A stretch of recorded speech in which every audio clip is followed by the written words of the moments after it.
The chairman of the Commission for the Implementation of the Constitution, Charles Nyachai, wants Lands Cabinet Secretary Charity Ngilu and National Land Commission Chairman Mohamed Swazuri sacked for allegedly failing to discharge their constitutional mandate to serve Kenyans. This comes barely 2 days after Ngilu disowned a report that sought to mediate and end wrangles between the ministry and the commission. Patrick Amimo has more. In November last year, the presidency attempted to secure a settlement over a jurisdiction dispute between the National Land Commission and Ministry of Lands that had seen Ngilu and Swazuri constantly clash over their mandates. On Tuesday, lawyer Tom Ojenda deposited a progress report of the Joint Committee on Implementation of the Mediation Process. The report is not signed by Lands Cabinet Secretary Charity Ngilu, though the National Lands Commission Chairman Mohamed Swazuri appended his signature. Their technical committee did look at what they wanted addressed. My technical committee, which we need to come together, will look at their side and our side, and this is ongoing. The officers who are from our side and from their side were all people who are professionals in their task. So I think it is their briefing to the Cabinet Secretary on the side of the side, which has not happened. Lawyer Paul Muite for the ministry and Tom Ojenda for the Lands Commission have differed over the report. This is not a report of the ministry, it's not a consensus report, and the ministry took a very firm position that this document was irregularly taken to court. It does not have the signature of the Cabinet Secretary. The team from the NLC have all signed, but there's agreement. You can see that if one or two members of the ministry have signed, that demonstrates that indeed this was not a one-sided mediation. Speaking from Mombasa during a meeting between the National Assembly's Committee on Land and the Constitution Implementation Commission, Charles Nyachai urged Parliament to initiate a process to relieve Ngilu and Swazuri of their duties. Nyachai says the envisaged radical land reforms will suffer a stillbirth since Swazuri and Ngilu have failed to work together harmoniously. If the consequence of inability to work together so as to deliver to the people of Kenya, if the consequence of that must be that people must step aside, then that must happen. That is. We are just telling them the days are numbered. We are not going to wait to see Kenya go to the West anymore. We are tired. A meeting held at Harambee House on 9th November 2014 agreed that a joint technical implementation committee of 6 comprising of equal membership be established to resolve the dispute over functions. A report submitted by Tom Ojenda to the Supreme Court has names of 11 members that form the joint committee. They are Augustine Masinde from the ministry as chairperson, Silas Kinoti from the commission as co-chairperson, Abdul Kadir Khalif from the commission, Emma Njogu from the commission, Masin Jamwea from the commission, Washington Abuto from the ministry, Peter Kahuho from the ministry, and Poli Gatimu from the ministry. Tom Abuta from the ministry, Brian Icol from the commission, and Elizabeth Njoroge from the ministry formed the secretariat.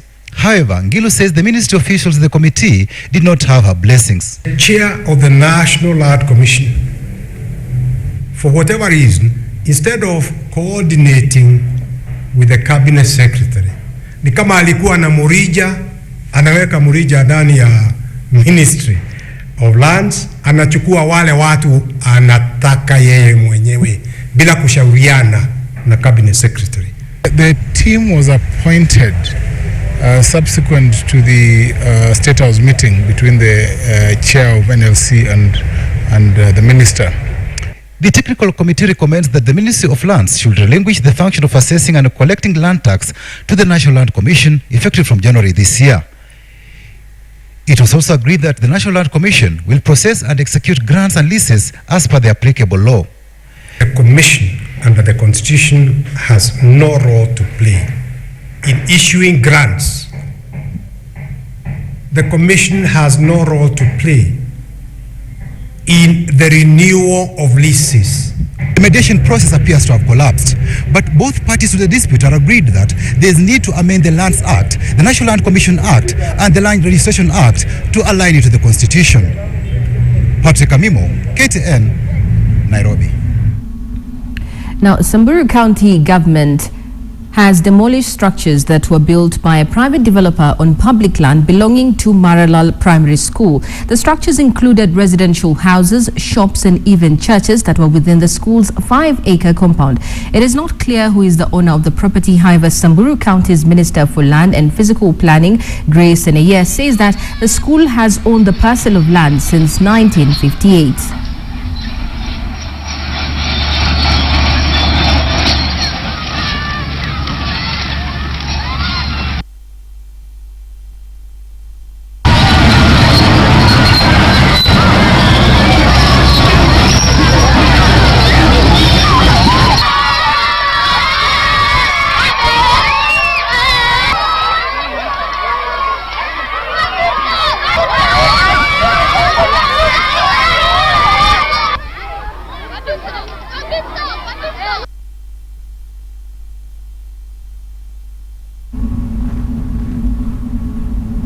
More than 100 people are reported dead in a northern town of Cameroon after alleged Boko Haram insurgents unleashed a brutal attack in their homes and a mosque. Cameroon press has reported that most of those who were found dead had their throats slit, evidence of the group's brutality. While Cameroon officials have not commented on the issue, the country has been pushing the Islamist militant group from its borders. KTN's Edith Kimani has more.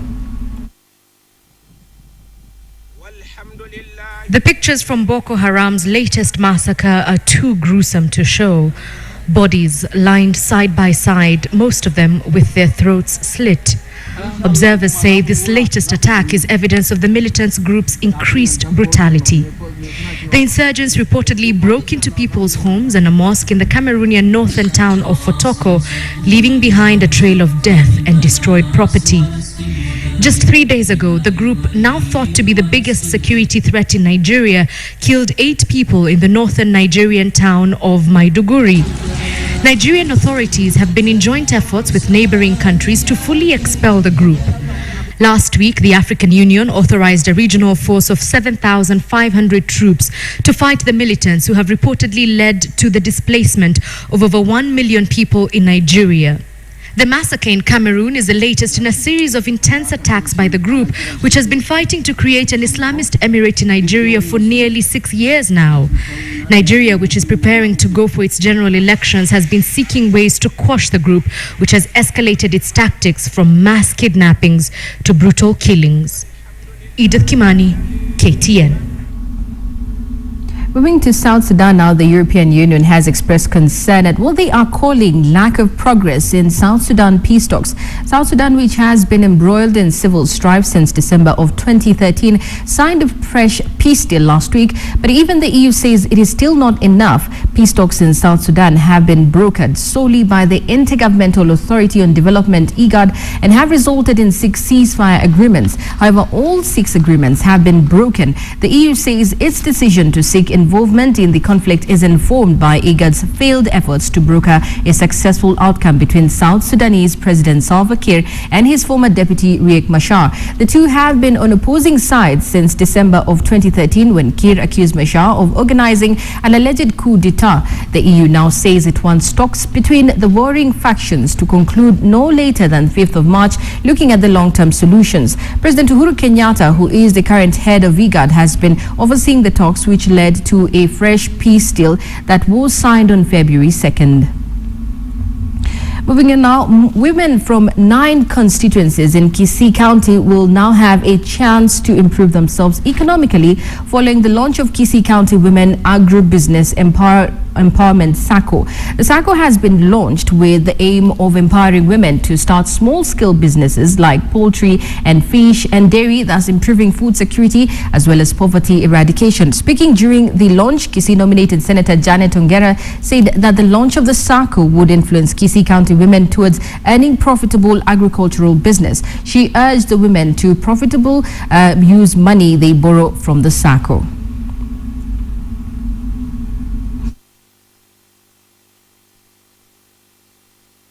The situation is not as impressive when we look at parastatals and state-owned enterprises, as well as the private sector corporations.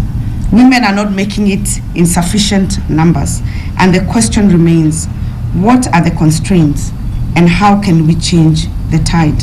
companies across all sectors with the most women on their boards of directors significantly and consistently outperform those with no female representation by 41% in terms of return on equity and by 56% in terms of operating results. Meeting women only in chamas isn't it.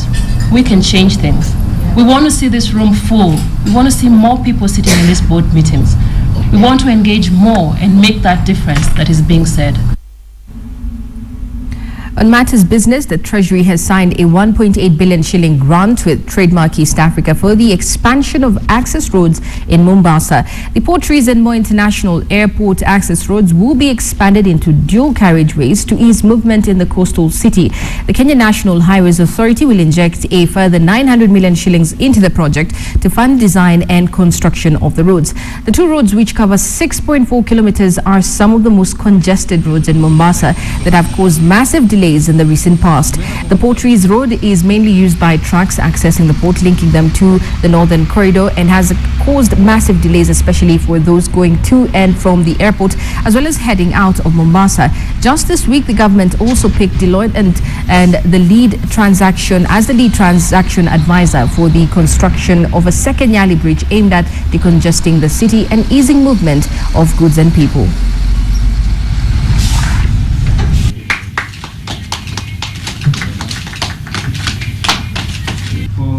Before it went to the board of Trademark East Africa. So I think the project, when completed, will ease traffic congestion to and from the airport, and this will go a long way in enhancing trade in the country and the entire East African region.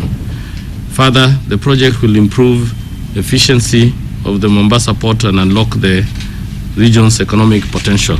I think we all agree that this road, the Port Reach Road, is a very important one if you look at the jigsaw of modernizations that are taking place in the Mombasa port and its environs to make trade easier, less costly, more streamlined and more efficient. Mimi ni Kamchemenza nikiwa Nakuru na hii ni KTN. Well, that's it on Newsdesk this afternoon. My name is Najma Ismail. Enjoy the rest of your day.